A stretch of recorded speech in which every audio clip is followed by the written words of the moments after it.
ಇದುವರೆಗೂ HSRP number plate ಹಾಕದವರು ತಪ್ಪದೆ ಈ ವಿಡಿಯೋವನ್ನು ಕೊನೆವರೆಗೂ ನೋಡಿ. ಇಂದಿನ ದಿನಗಳಲ್ಲಿ ವಾಹನಗಳ ಸಂಖ್ಯೆ ದಿನದಿಂದ ದಿನಕ್ಕೆ ಹೆಚ್ಚಾಗ್ತಿದ್ದು, ವಾಹನಗಳ ಸುರಕ್ಷತೆ ದೃಷ್ಟಿಯಿಂದ ಸಾರಿಗೆ ಇಲಾಖೆಯು ಕೆಲವೊಂದು ಹೊಸ ನಿಯಮಗಳನ್ನು ಜಾರಿಗೆ ತರುತ್ತಲೇ ಇದೆ. ಈಗಾಗಲೇ ಟ್ರಾಫಿಕ್ ನಿಯಮಗಳನ್ನು ಮತ್ತಷ್ಟು ತೀವ್ರಗೊಳಿಸಿದ್ದು, ವಾಹನ ಸವಾರರಿಗೆ ನಿಯಮ ಉಲ್ಲಂಘನೆ ಮಾಡಿದಲ್ಲಿ ಸೂಕ್ತ ಕ್ರಮಗಳನ್ನು ಕೈಗೊಳ್ಳಲಾಗ್ತಿದೆ. ವಾಹನದ ಭದ್ರತೆ ಹಾಗೂ ಸುರಕ್ಷತಾ ಮೋಟಾರ್ ಕಾಯ್ದೆ 1989ರ ಸೆಕ್ಷನ್ 90 ಹಾಗೂ 51 ಅನ್ವಯ ಈ ನಿಯಮ ಕಡ್ಡಾಯ ಎಂಬುದನ್ನು ಜಾರಿ ಮಾಡಲಾಗಿದೆ.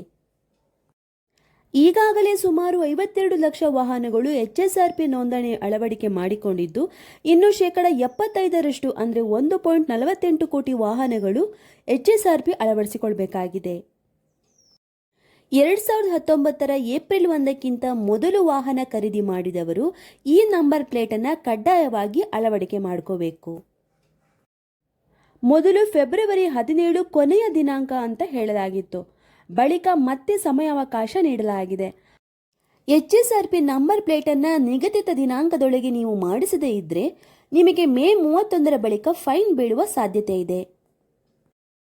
HSRP ಬಳಕೆಯಿಂದ ವಾಹನವನ್ನು ಕಳವು ಮಾಡಿದರೆ ಅಥವಾ ವಾಹನಕ್ಕೆ ನಕಲಿ HSRP ನಂಬರ್ ಪ್ಲೇಟನ್ನು ಹಾಕಿದರೆ ಪತ್ತೆ ಹಚ್ಚೋದು ಸುಲಭ. ಹಾಗಾಗಿ ಈ ನಿಯಮವನ್ನು ಕಡ್ಡಾಯ ಮಾಡಲಾಗಿದೆ.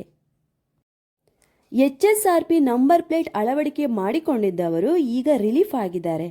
ಅದೇ ರೀತಿ ಇನ್ನೂ ಕೂಡ ಮಾಡಿಸ್ಕೊಂಡಿಲ್ಲ ಅನ್ನೋರಿಗೆ ಈಗಾಗಲೇ ಅನೇಕ ಸಲ ಅವಕಾಶ ನೀಡಲಾಗಿದೆ.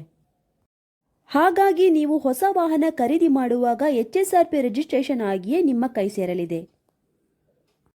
ಅದೇ ರೀತಿ ಈಗ ಕೊನೆಯದಾಗಿ ಮೇ 31ರ ಒಳಗೆ ವಾಹನಕ್ಕೆ HSRP ನಂಬರ್ ಪ್ಲೇಟ್ ಅನ್ನು ಕಡ್ಡಾಯವಾಗಿ ಮುಂದುವರಿಸುವಂತೆ ತಿಳಿಸಲಾಗಿದೆ.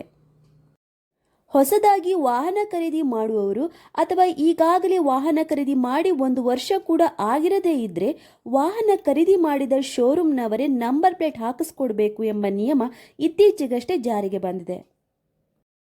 ಒಂದು ವೇಳೆ ನೀವು HSRP ನಂಬರ್ ಪ್ಲೇಟ್ ರಿಜಿಸ್ಟ್ರೇಷನ್ ಮಾಡಿಸದೇ ಇದ್ದರೆ ನಿಮ್ಮ ಲೈಸೆನ್ಸ್ ರದ್ದು ಸಹ ಆಗಬಹುದು.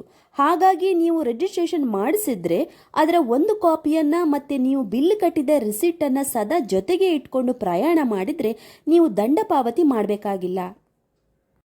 ಮುಂದಿನ ವಿಡಿಯೋದೊಂದಿಗೆ ಮತ್ತೆ ಭೇಟಿಯಾಗೋಣ ಸ್ನೇಹಿತರೆ. ಧನ್ಯವಾದಗಳು.